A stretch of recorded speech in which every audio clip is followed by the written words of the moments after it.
Hi everybody, Gannon here, back at it again with another one of my Star Trek reviews. Been a while since I've uploaded a video, haven't uploaded one since I reviewed Lower Decks, didn't want to review Star Trek Prodigy, but I am here, back at it again. Just got done watching Episode 1, Season 3 of Star Trek Picard's final season. This is a big deal, probably the biggest thing to happen in Star Trek in the last 20 years. The Next Generation crew has not been together since Nemesis, which so many Star Trek fans feel like was not a proper send-off. So here we are in 2023, and we're going to see how Terry Matalas and the other people producing Star Trek Picard, how they fare in giving us a proper final farewell to the Next Generation crew in the form of Star Trek Picard Season 3. With all that being said, let's get right into the review. I had so much fun watching the episode. Let's get right into it.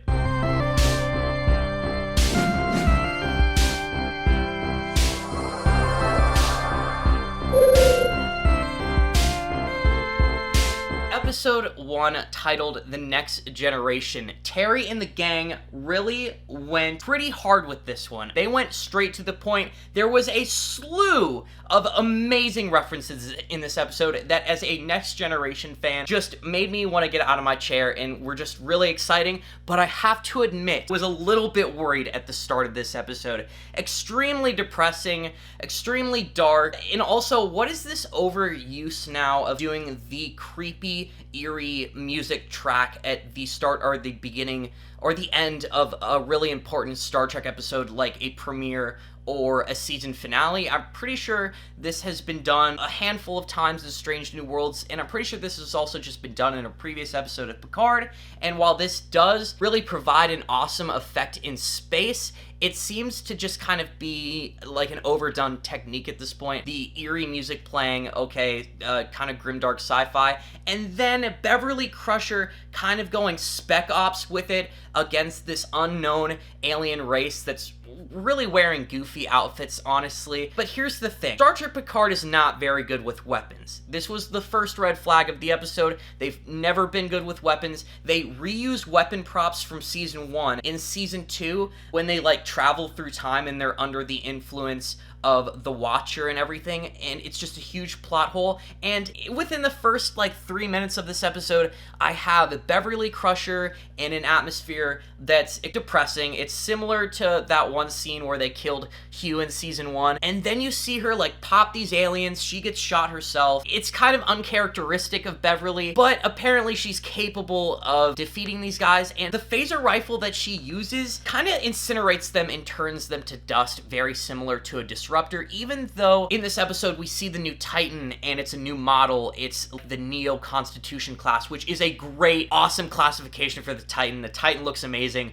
I'll get to that later. There's neophasic shields on the Titan. We have new 25th century technology, but Starfleet would never be as unethical as to make their phasers into disruptors. It's not Starfleet. It's kind of a plot hole. You'd have to probably write in later that maybe Beverly had, like, an illegal modified phaser. So off rip, I kind of just see a little bit of a plot hole. I'm worried for Beverly. Gates McFadden has, like, definitely aged like a fine wine. Do you know what I mean? She is beautiful. She's the sexiest old lady I've ever seen. I've had a crush on Dr. Crusher since day one of watching The Next Generation. Really cool. We have, like, the little pod, the memorial pod, which has kind of been shown a lot more in things like Discovery. We actually see Jack Crusher's memorial pod, and oh my god, Jack Crusher, Wesley Crusher, and the huge twist this episode, which you need to turn away from the video right now if you have not seen the new episode of Star Trek Picard. But I was sitting here wondering, what is the huge deal? Like, this is getting a little bit too grimdark for me. It seems like the Next Generation crew is split up. They're not united. Picard and Beverly did get together after Season 7 of The Next Generation, and it didn't work out, and they split on bad terms, and I'm so upset about that because Picard started this episode out in his study on Chateau Picard, and it really seems like he's still with Laris, and it seems like he's gonna be with Laris the rest of his life. Honestly, I don't think I really like Laris that much. The only thing that's kind of cool about her and Picard's relationship is that Picard has essentially found true love in one of his greatest known enemies, the Romulans, and that's kind of cute, but I don't really like Laris that much. In my mind, the OTP, the one true pair, was always Picard and Beverly, and I'm a little bit disappointed to see Picard still with Laris, and that nobody has a relationship with Beverly. She's been gone for 20 years. You know, it seems like she's been gone for 20 years on this kind of Spec Ops mission, but in reality, it's because her and Captain Picard had a goddamn kid, and she never wanted to tell Jean-Luc, probably never wanted to inhibit him, or she probably never wanted to bog him down worrying about a child. But clearly, at the end of this episode, the big twist is that the person who put Dr. Crusher in the pod and allowed her to be safe after she got injured was her own son, and he's got an English accent. Oh my god. Picard is a Frenchman with an English accent. He's married to a Romulan alien babe who's Irish or Scottish, I don't know. This is just really cool. That was really amazing. This episode is so strong. Some things I want to mention now because I'm all over the place with just excitement about reviewing this episode. I really didn't feel good about this episode at the start. Like I told you, grimdark feeling. We see Captain Riker in the bar and it's depressing. We have this comment with the barista who's serving them drinks. There's a bunch of Eagle Moss ships in this episode, which is hilarious. Captain Riker, Enterprise D's. Enterprise D's nuts. God, Gannon, why are you talking? You're talking so fast. You're not even speaking properly. He asks, why are there so many Enterprise D's? And she's like, oh, nobody wants the chubby ones. It's like Galaxy class is the best ship in Star Trek, and she's talking to Captain Picard and Captain Riker like they're old heads, and then you get to the starbase and it's all new graphics. Everything looks so good in this episode, by the way. Graphically, wasn't it just kind of perfect how the starbase looked? And then when we have the CGI scenes of the Titan leaving the starbase, it was the perfect amount of shitty. The CGI wasn't too good. It was just like the perfect amount. It was kind of shitty, like Star Trek should be. It shouldn't be over the top like I'm in a goddamn movie. I loved the Titan leaving the starbase, by the way. It looked beautiful. Captain Shaw is amazing. He's amazing. He's a dick. He's a horrible person. He is so by the book to the point where it clearly inhibits his crew. He's like a Jellicoe in that way, and the way that he just kind of shoots Riker and Captain Picard down, paints himself as a villain. And the point where it got kind of a little bit cringy and a little bit too hard, where I was like, yo, Terry, did you really just write that in?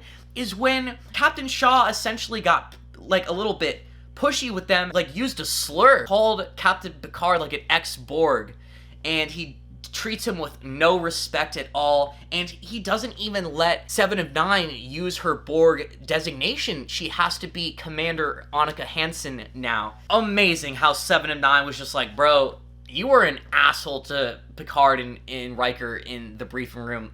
You, I'm just gonna disobey your order while you take a nap. Okay, now we need to talk about Rafi, who at this point is the only remaining member of Star Trek Picard cast. One of the embarrassing things about Star Trek Picard is how they poorly utilized their original cast. One, we had that one like Romulan spy boyfriend to Soji who just kind of got his sister killed and ran off. Final episode, he seemed like he was going to be a reoccurring character, but they just kind of ditched him. Rios was left back in a previous point in time and died there and never remained to be Captain Rios of the Stargazer. And then you also have Agnes Jurati, now like the new Borg Queen, and honestly, knowing Star Trek Picard, that isn't going to be touched up again, and are we ever even going to see her again? So now it's just Rafi. She's a secret agent. She is on this planet, which is also kind of cringely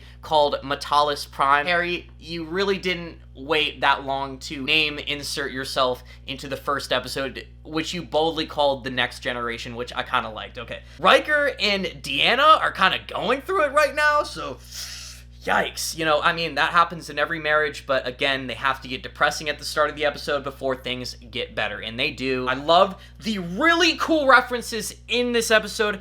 For one thing, when Picard was in his study, he had that one statue which was given to him by his archaeology professor in that awesome episode. God! This was really good. I had so much fun watching this. What other references were there? Oh, when they were on Metalis Prime, I heard mention of Tamarian drugs, which, you know, that's pretty hilarious. Darmok and Jalad at Tanagra getting absolutely zooted. Rafi acting like she's actually got the withdrawal symptoms, which in a way she kind of does.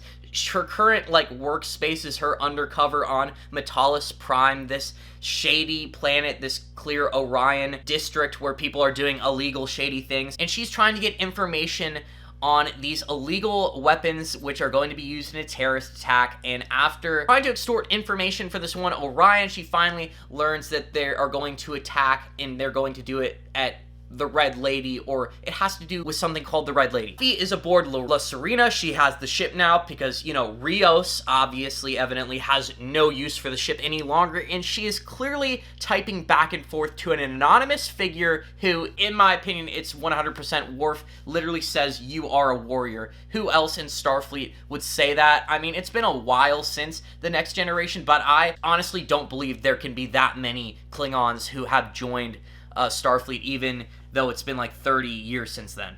The Red Lady, Rafi deduces, is actually the statue of Rachel Garrett at this one Starfleet installation. I don't think it's like the main one in San Francisco. That would be a really big deal. But it's some Starfleet installation where they're going to have this like frontier day that Picard and Captain Riker actually use as this cover to attempt Captain Shaw to go where they want this particular system so that they could go and rescue Beverly. Geordi LaForge has a daughter, which is played by LeVar Burton's real daughter, and she's actually pretty cute. Pretty awesome that they're doing that. Gosh, this episode was great. Oh yeah, the Rachel Garrett statue. Rachel Garrett is the captain of the Enterprise C from the two-parter Yesterday's Enterprise. There was a lot of good TNG references in this first episode. I really can't wait to see how many more they pull out of their hat. Oh, another thing, all of the panels in this episode just get an S+, don't they? Just get a good noodle star. All the panels looked so TNG, even though we're in the 25th century, and in previous